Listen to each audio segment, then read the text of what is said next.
nós celebramos a Páscoa.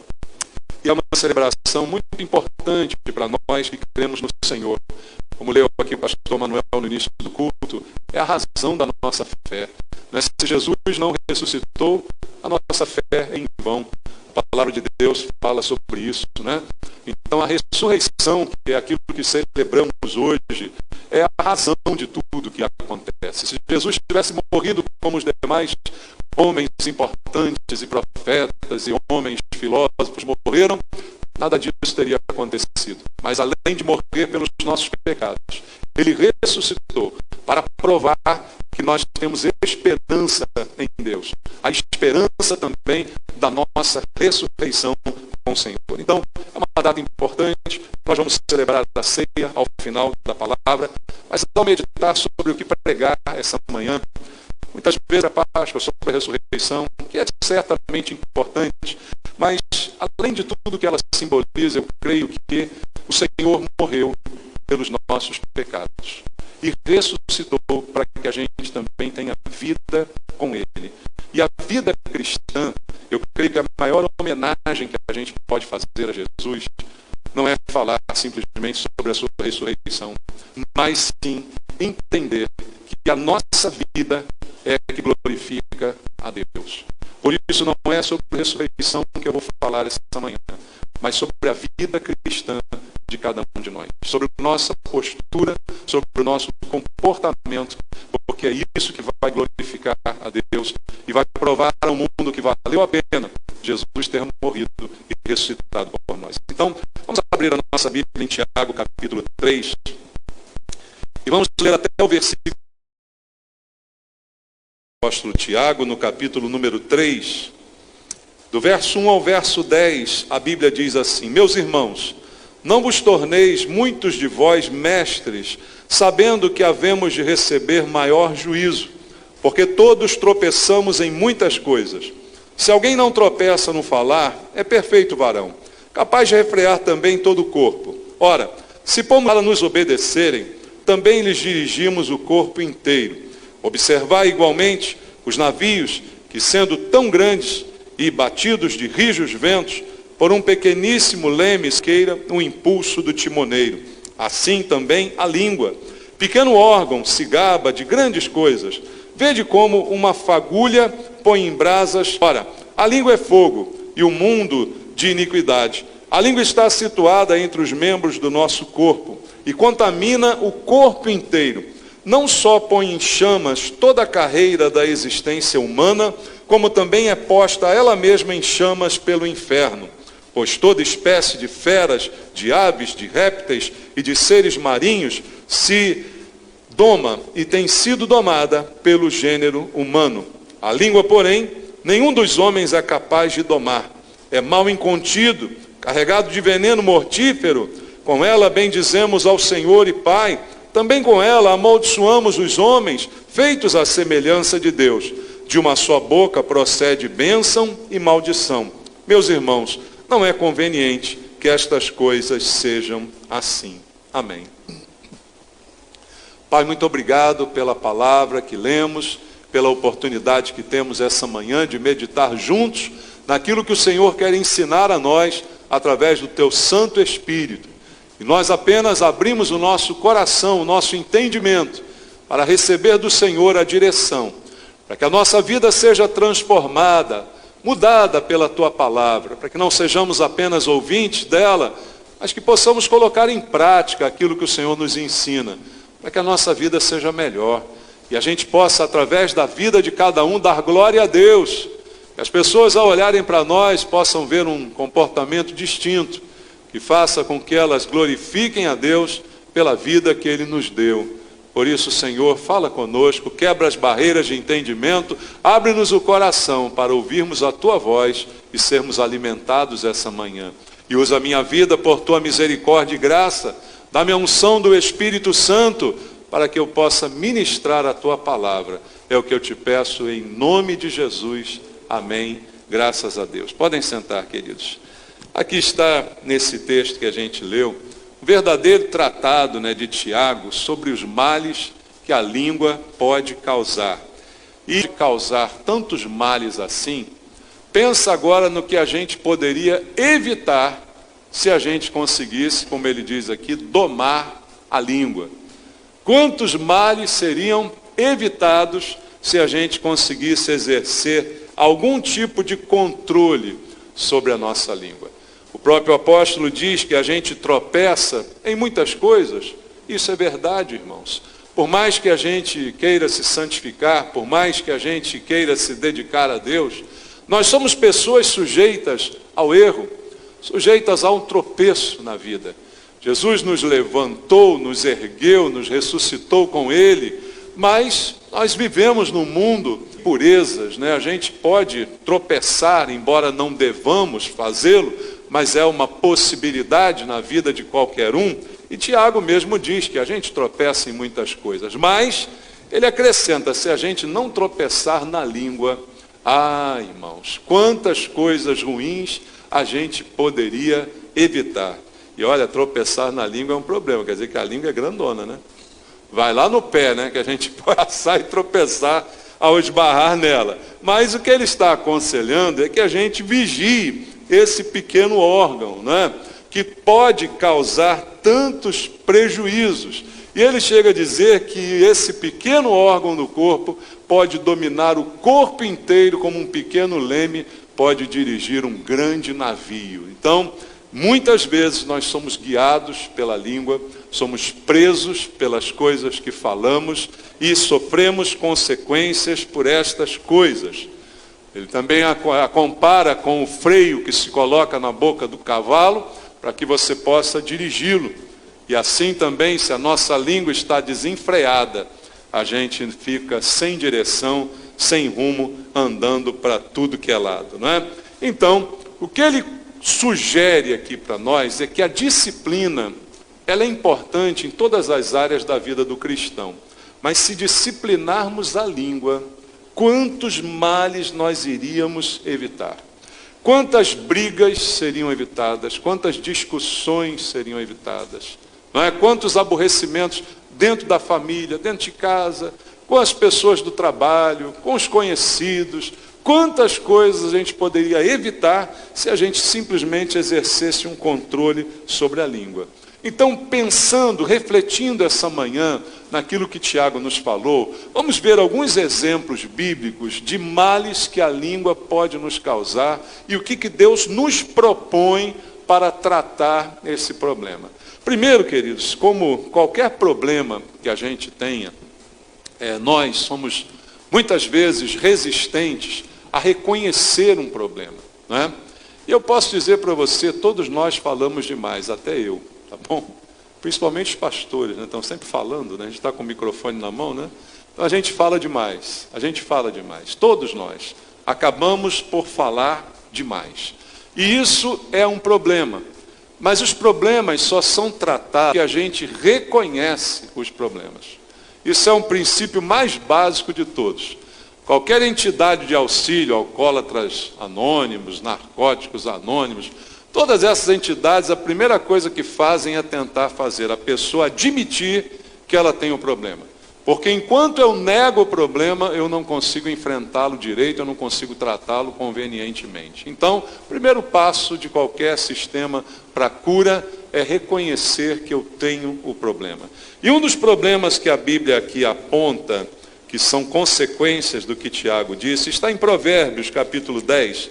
Nós vamos ler alguns textos em Provérbios essa manhã, que é um livro de sabedoria e que traz direção de Deus para a nossa vida. Em Provérbios, capítulo 10, no versículo número 19, está escrito assim: no muito falar não falta transgressão, mas o que modera os lábios é prudente.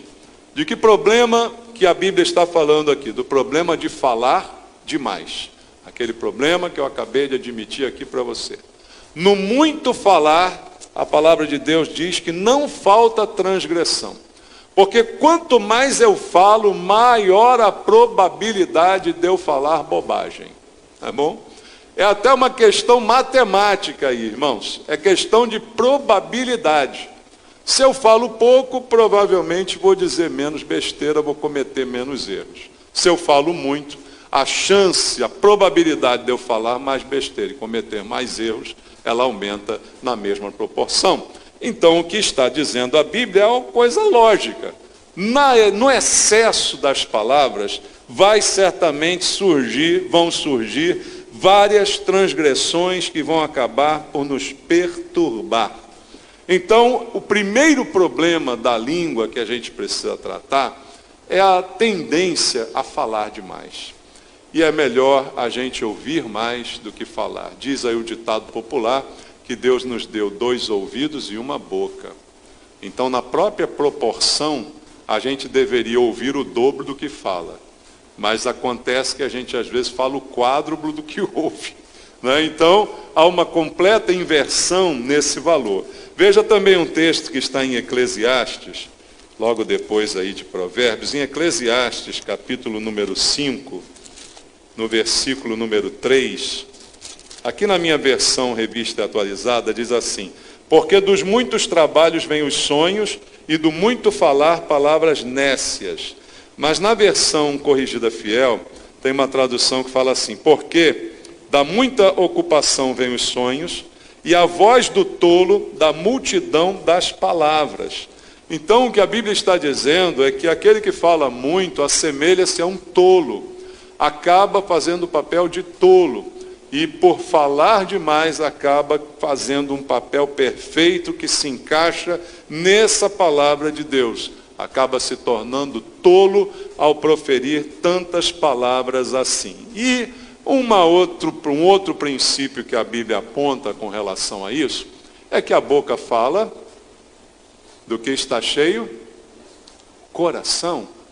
Então, a gente muitas vezes usa a língua para dar vazão a um coração turbulento, a um coração inquieto, como uma grande panela de pressão pronta para explodir. E a panela de pressão tem uma válvula, não é? Que você sabe disso, que alivia a pressão. Você levanta a válvula, sai mais ar, e a pressão alivia para ela não explodir. Se ela não tivesse válvula, ela iria explodir. E parece que a boca é a válvula do coração. A boca fala do que o coração está cheio. E isso é um problema, porque se o coração estiver cheio de coisas boas, a gente vai abrir a boca e vai ser uma bênção. Mas normalmente o nosso coração não está cheio de coisas boas. A Bíblia mesma diz que o nosso coração é enganoso, é muito enganoso, então a chance de ter coisas enganosas aqui em excesso vão acabar saindo por essa válvula, que vai atingir certamente muitas pessoas. Então o hábito de falar demais, às vezes esconde ou tenta disfarçar uma inquietação. A pessoa está com o coração inquieto e compensa isso falando demais, né? A pessoa está com um conflito psicológico, ela está vivendo um dilema, então ela começa a falar bastante e acaba então dizendo bobagens. Então veja o que Deus está nos aconselhando. Guarda o teu coração, guarda as tuas palavras, para que elas sejam poucas, mas sejam boas, sejam eficazes. Outro problema da fala está aqui retratado em Efésios. Vamos ler a Bíblia em Efésios, na carta de Paulo aos Efésios, no capítulo 4. Paulo também fala muito sobre isso. Efésios capítulo 4, no versículo 29 até o versículo 30. Veja o que ele diz nesses 2 versículos, Efésios 4, 29 e 30. Não saia da vossa boca nenhuma palavra torpe, e sim unicamente a que for boa para a edificação, conforme a necessidade, e assim transmita graça aos que ouvem. E não entristeçais o Espírito de Deus, no qual fostes selados para o dia da redenção. O problema da fala, além do falar demais, é o falar bobagem. São as palavras inconvenientes que muitas vezes saem da nossa boca. Que muitas vezes saem sem nenhum controle, né? Eu tenho até brincado nesses dias que a gente está passando álcool gel em tudo, né? Você já viu isso? Você entra no lugar, álcool gel, vai no mercado, álcool gel, vai no centro, álcool gel. Eu acho que algumas pessoas deviam abrir a boca para fazer gargarejo, né? Para limpar a boca que está suja, né? Então a mão pode ficar limpinha, mas se a boca está suja... Então, para alguns, o álcool gel devia servir para gargarejo, né, irmão? Para limpar um pouquinho a boca das palavras inconvenientes. E isso é um problema, especialmente para nós. Porque no mundo a gente não espera nada, né? No mundo, a gente vive cercado de fala as piores coisas que a gente possa ouvir, né? A gente cansa de ouvir palavras inconvenientes no trabalho, na escola, na faculdade, na vizinhança, todo lugar que a gente vai. Isso é uma realidade. Mas, para nós que somos cristãos, há um conflito maior. Porque a gente costuma louvar a Deus. Costumamos? Temos esse costume? Louvamos a Deus, né? Proferimos palavras de louvor a Deus. E a mesma boca que profere louvores a Deus, de repente profere também coisas inconvenientes, palavras inconvenientes. Então um conflito maior é para nós. Eu não posso cobrar do ímpio, né, o que ele fala ou deixa de falar, porque isso é inerente à sua natureza. Mas eu preciso me cobrar como cristão das palavras que vão ser proferidas pela minha boca. E muitas vezes a gente acaba por deixar escapar coisas inconvenientes que não deveriam ser ditas jamais por um cristão como nós. E Paulo diz: não saia da vossa boca nenhuma palavra torpe, apenas aquelas que forem para edificação, e veja, conforme a necessidade. Então eu tenho que falar se for necessário. Se não for necessário, é melhor até ficar calado. Veja, e assim transmita graça aos que ouvem. E olha o motivo: não entristeçais o Espírito Santo, no qual você foi selado para a salvação, o dia da redenção. Você foi selado com o Espírito Santo para a salvação. Você foi inscrito no livro da vida. Então, ao proferir algo ruim, aquele a quem mais entristecemos é o Espírito Santo que habita em nós. Ele habita na gente o tempo todo? O tempo todo. Então, quando eu digo uma besteira, ele está em mim? Está em mim.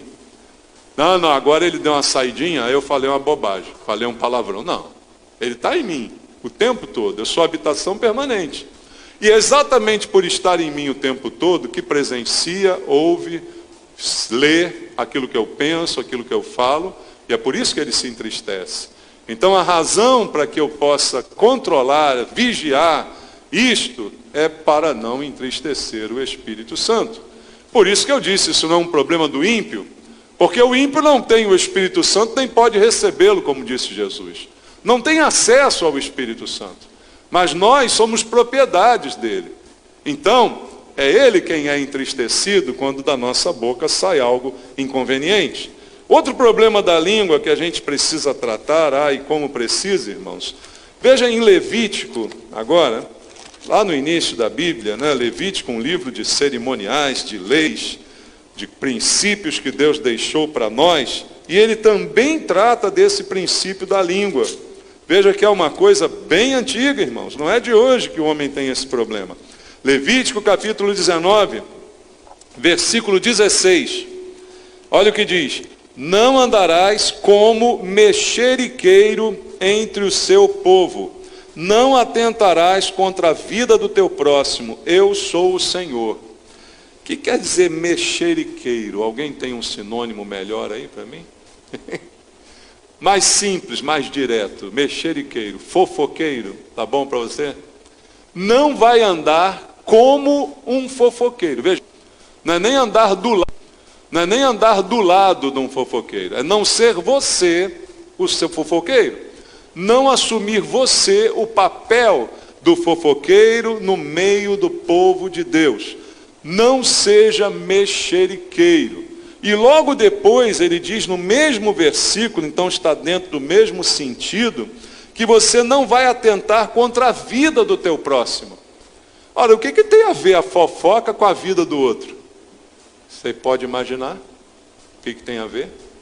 Você consegue imaginar como uma fofoca pode ferir alguém a ponto de matá-lo? Dá para imaginar? Não precisa ser uma imaginação muito fértil. Quantas fofocas podem ferir alguém a ponto de matar?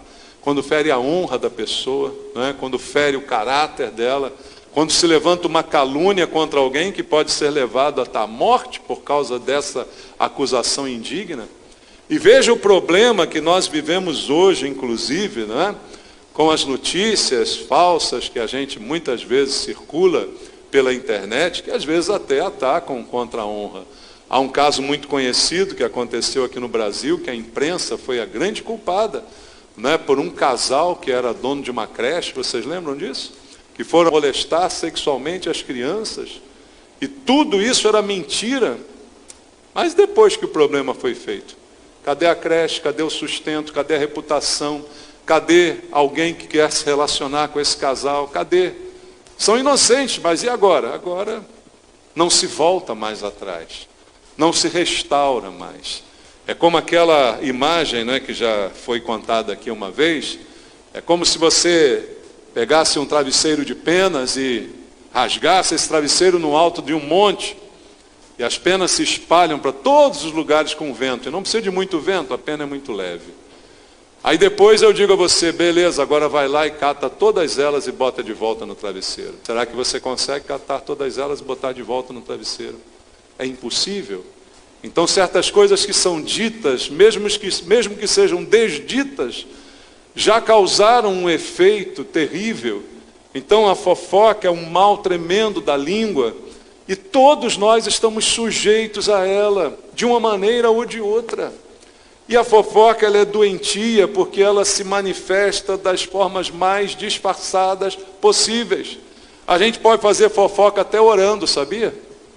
Os irmãos chegam na reunião de oração, só vou pedir oração para vocês, para a vida do irmãozinho, porque ele está, mas é para orar, tá? Porque ele está com isso, está com aquilo outro, não sei o que a mulher deixou, que o marido, não sei o que lá. Pronto, já contou a vida do irmão todinho ali. Né? Então a fofoca é uma coisa assim muito perigosa, porque ela é sutil, ela vem de uma forma que às vezes a gente não percebe, e isso precisa ser tratado, porque é um problema da língua. E, segundo diz o texto em Levítico, está relacionada ao assassinato. Veja a língua como uma arma. Irmãos, às vezes é melhor enfrentar uma arma do que a língua de uma pessoa. Porque a arma, às vezes, você consegue, né, dar uma de Matrix e desviar dos tiros. Mas tem língua que te acerta que você nem vê.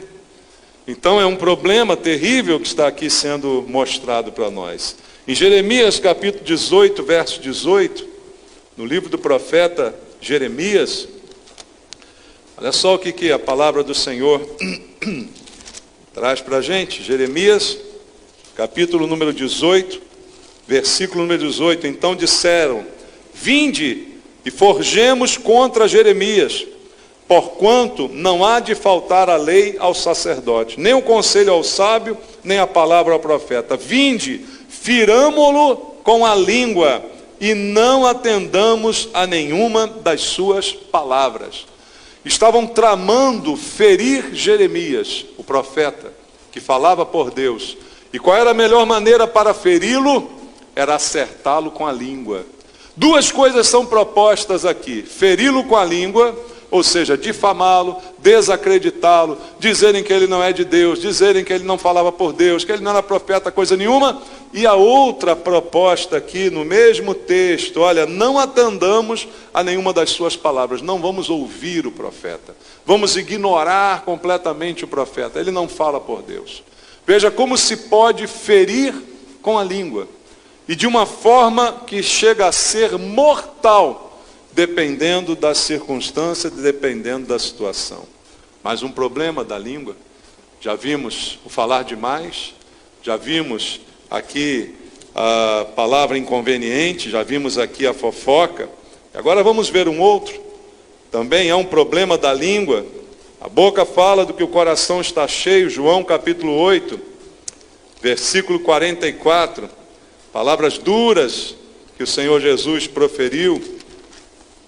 João 8, 44, ele diz assim, vós sois do diabo, que é vosso pai, e quereis satisfazer-lhes os desejos. Ele foi homicida desde o princípio, e jamais se firmou na verdade, porque nele não há verdade. Quando ele profere mentira, fala do que lhe é próprio, porque é mentiroso e pai da mentira. De que problema da língua Jesus está falando aqui? Da mentira. É com a língua que a gente mente, né, irmãos? As mentiras são proferidas pelas nossas palavras, e o mentiroso, segundo diz Jesus, procede do diabo, porque o diabo é o pai da mentira. E veja a filiação aqui que é associada àquele que usa deste instrumento para constantemente proferir palavras falsas. A Bíblia o assemelha a filho do diabo, porque o diabo é o pai da mentira e o mentiroso desde o princípio. Veja algo que a gente precisa entender com relação à mentira. Primeiro, que não existe mentira boa, não existe mentira útil, não existe mentirinha, né? São adjetivos que a gente dá para dar umas disfarçadas nas nossas mentiras. Mas o princípio de Deus, agora vamos lá em Provérbios, em relação à mentira, é bem relatado aqui pelo Senhor. Provérbios capítulo 6, versículo 16 até o versículo 19. Provérbios capítulo 6, verso 16 ao verso 19. Diz assim: 6 coisas o Senhor aborrece, e a 7ª sua alma abomina. Olha o que Deus não gosta, abomina, aborrece. Olhos altivos. Olha a segunda coisa: língua mentirosa. Mãos que derramam sangue inocente. Coração que trama projetos iníquos. Pés que se apressam a correr para o mal. E testemunha falsa que profere mentiras. E o que se contenda entre os irmãos. Você vê que Deus diz odeia 6 coisas, e uma última ele abomina mais ainda, aquele que semeia contenda entre os irmãos. Mas se você ler as 7 coisas mencionadas aqui, dá para ter uma ideia que todas elas estão de alguma forma relacionadas à mentira. Todas elas estão de alguma maneira relacionadas. Por quê? Olhos altivos e língua mentirosa, está explícito aqui, não é? O olho altivo é uma posição que você quer tomar acima do outro, que muitas vezes não é verdadeira. É a pessoa que se acha alguma coisa. Ela se acha, mas ninguém acha ela. Então é uma mentira por si mesma. O orgulho, a vaidade são baseados na mentira, porque não há motivo nenhum para que ninguém se orgulhe nem seja vaidoso. Mãos que derramam sangue inocente. A gente viu a ligação da fofoca com o derramamento de sangue, né? A gente viu a ligação. A fofoca normalmente é uma mentira. Coração que trama projetos iníquos, está relacionado à mentira. Pés que se apressam a correr para o mal. Testemunha falsa, que profere mentiras. E o que levanta contenda entre os irmãos. Veja algo que precisa ser abolido de uma vez por todas da nossa vida. Muitos têm o hábito, e o hábito é pior ainda, porque é constante, porque é recorrente, de falar, de proferir mentira. E às vezes isso está tão enraizado na nossa vida, que é aquele ditado, né, que as pessoas dizem: mente que nem sente. Já viu isso? O cara mente tanto que ele nem sente que está mentindo. Daqui a pouco ele acredita na própria mentira dele. Tem gente assim, irmãos, que vive numa fantasia, já chega a beirar uma psicopatia, né, que cria um mundo imaginário para si mesmo. E isso é um problema que a gente tem que tratar. E a Bíblia fala, lá no final, em Apocalipse capítulo 21, verso 8, olha o que está escrito aqui. Veja para entender a seriedade com que Deus trata o assunto. Apocalipse 21, versículo 8, diz assim: quanto porém, aí faz uma relação aqui, aos covardes, aos incrédulos, aos abomináveis, aos assassinos, aos impuros, aos feiticeiros, aos idólatras e a todos os mentirosos, a parte que lhes cabe será no lago que arde com fogo e enxofre, a saber, a segunda morte. O mentiroso é colocado no mesmo nível do feiticeiro, do incrédulo, do descrente, do impuro, do assassino. Veja, isso está tudo no mesmo nível. Aliás, por quê? Para Deus pecado é pecado, né? Mas perceba a gravidade do desenrolar dessa vida de mentiras. Por isso Jesus disse: eu sou a verdade. Quem me segue não andará em trevas. Trevas, mentira, nos leva para as trevas. A verdade nos leva para a luz. Então quem segue Jesus é da verdade. Ele é o caminho, ele é a verdade, ele é a vida. Então é na verdade que a gente tem que andar. Doa a quem doer. Fale a verdade. Seja sincero, seja honesto. É uma maneira de tratarmos essa língua. que de maneira incontida, como diz Tiago, tenta o tempo todo nos sabotar, mas somos nós que devemos dominá-la. E por fim, queridos, eu quero deixar um outro problema da língua para a gente terminar. Em Provérbios capítulo 19, esse também é um problema não menos grave do que os outros, mas talvez mais frequente. Provérbios capítulo 29, versículo 20. Provérbios capítulo 29. Provérbios 29, verso 20. Tem visto um homem precipitado nas suas palavras? Maior esperança há para o insensato do que para ele. O homem precipitado em suas palavras. A Bíblia diz que há mais esperança para uma pessoa insensata do que para este que fala sem controle, que não põe freio na sua boca, que fala sem pensar, que fala de maneira precipitada.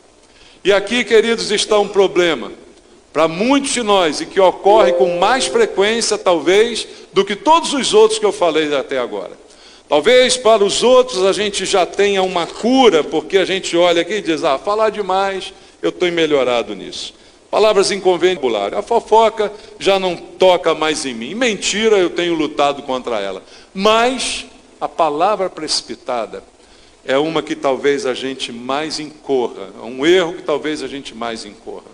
É falar de maneira precipitada. Quando você viu, já falou. E depois que falou, meu irmão, já era. Depois, ainda mais nos tempos atuais. Tudo que você falar será gravado. Tudo que você fala é filmado. Hoje em dia não dá mais, né, irmãos? Porque a gente tem câmera em tudo que é lugar, tem celular, tem WhatsApp. Falou, pronto, alguém captura. E daqui a pouco, 15 anos depois, alguém bota. Olha aqui o cara falando, 15 anos atrás, olha o que ele dizia. Não tem acontecido isso direto aí na rede social, né? Olha o que ele dizia, está lá. Então uma palavra precipitada hoje pode sofrer efeitos devastadores e certamente, como diz Deus aqui, há mais esperança até para o insensato do que para aquele que fala de maneira precipitada. Porque essa precipitação faz a gente dizer o que não precisava ser dito.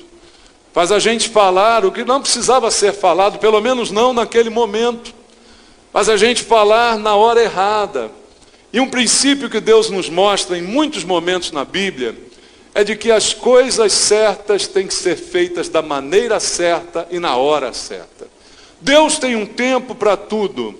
Deus faz tudo no tempo certo, na hora certa e da maneira certa. Às vezes fazemos as coisas certas da maneira errada. Já preguei várias vezes aqui sobre isso. É certo o que a gente fez, mas foi feito da forma errada. E Deus não quer a forma errada. Foi feito na hora errada. Quantas vezes já falamos aqui sobre as prioridades, né? Coisas certas, mas que foram feitas na frente de outras que eram mais importantes. Então a palavra precipitada incorre também nessa mesma falha. Da gente fazer até o que é certo, mas de repente na hora errada. Não era hora de ter dito aquilo. Não era hora de ter pronunciado aquelas palavras e depois que foram pronunciadas, a gente não consegue mais consertar o efeito. E há um problema na hora da palavra precipitada, porque a gente acaba falando tudo o que sente. E aí a gente diz assim, desabafei. Só que de repente esse desabafo foi para outra pessoa uma avalanche que a soterrou, né? Para a qual ela não estava preparada para enfrentar. Então uma boa dica, não diga tudo que sente.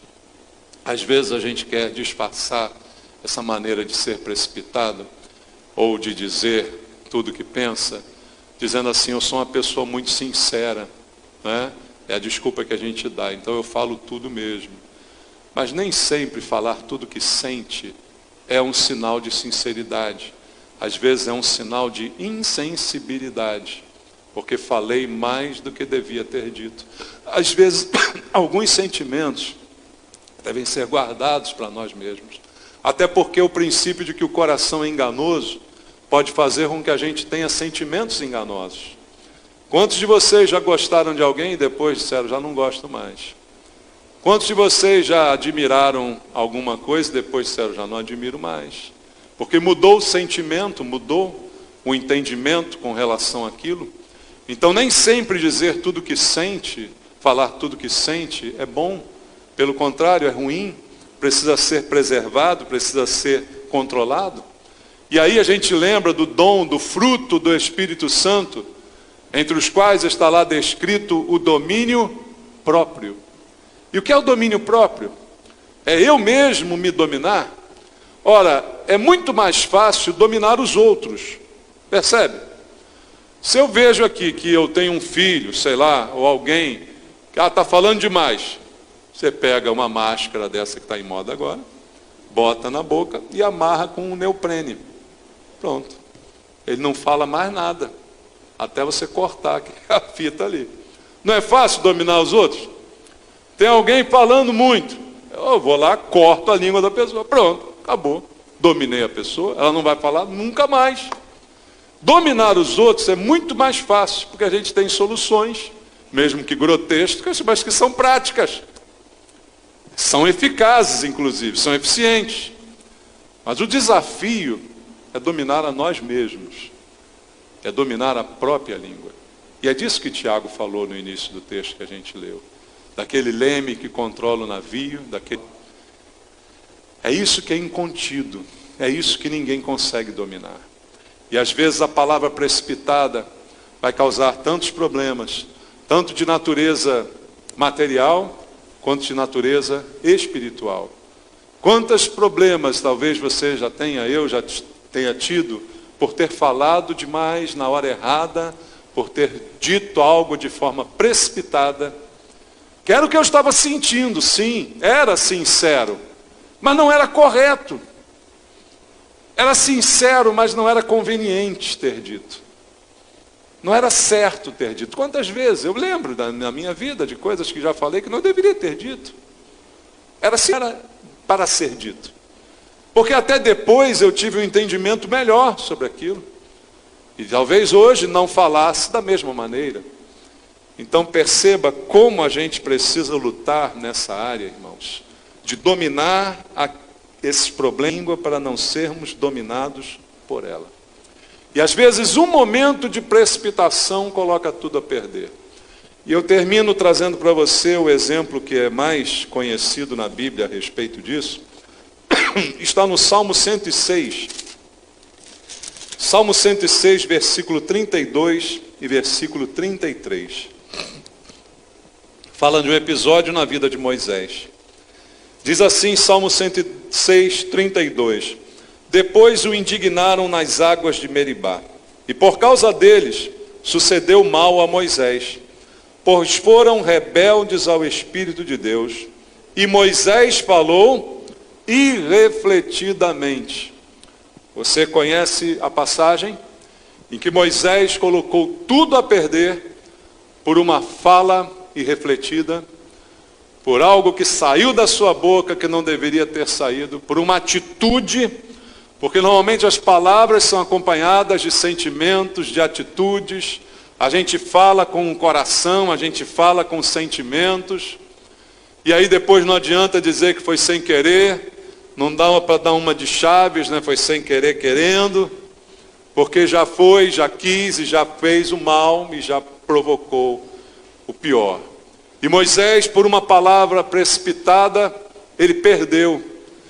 Ele estava diante de um povo rebelde, de um povo que merecia sim uma reprimenda, merecia sim uma chamada de atenção, mas não era a hora nem o momento, e na verdade o que ele fez acabou se voltando contra Deus, porque ele queria tratar do povo, mas acabou se rebelando contra Deus, ao falar o que falou, da maneira como falou. E aí, queridos, o que a gente vê é que por causa desse episódio, Moisés, que conduziu o povo por todos os anos no deserto, foi-lhe proibido entrar na terra prometida. Deus disse a ele, olha, você vai ver com seus olhos, mas você não vai ter o prazer de... Porque todo erro tem punição. Deus não deixa erro sem punição. O que a gente confunde é que há o perdão de Deus. Sim, há o perdão.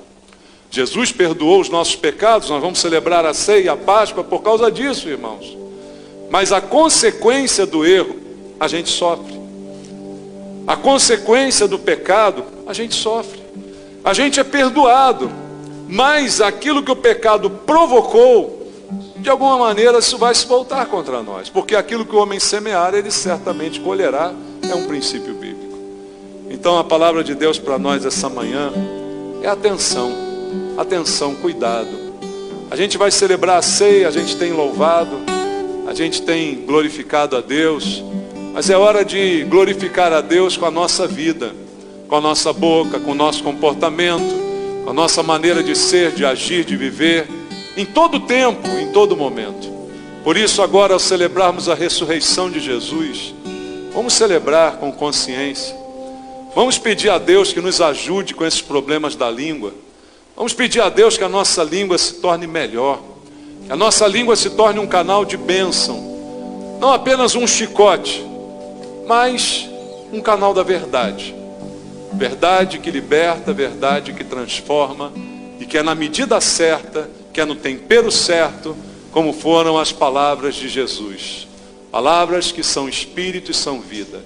Palavras que promovem um gosto bom. Palavras que dão sede nas pessoas. Por isso ele disse que nós seríamos o sal dessa terra. Vamos orar, irmãos. Pai, eu te agradeço, Senhor, pela ministração da tua palavra e por, meu Pai, poder refletir junto com meus irmãos a respeito de como temos usado esse dom que o Senhor nos deu, que é o dom da fala, poder falar, expressar os pensamentos, as palavras, como bênção para a vida dos outros. Que assim seja cada palavra que saia de nossa boca, para produzir bênção para aqueles que ouvem. Ajuda-nos, Senhor, ao domínio próprio, pelo Espírito Santo que o Senhor nos concedeu, que Ele reine em nossa vida, para que a nossa boca seja dominada, para que a gente não fale refletidamente como foi com Moisés, para que não haja precipitação, nenhuma mentira, nenhuma palavra torpe, nenhum falar demais, nenhuma fofoca. Livra-nos, Senhor, desse mal. E que ao tomarmos a ceia essa manhã, possamos examinar o nosso coração e entender aquilo que o Senhor deseja de nós. Se há algum erro, que seja o dia de dizer: a partir de hoje, Senhor, eu vou mudar a minha maneira de falar, eu vou mudar a minha maneira de agir. Fala com teu povo, aonde quer que ele esteja. Eu te peço em nome de Jesus. Amém. Graças a Deus.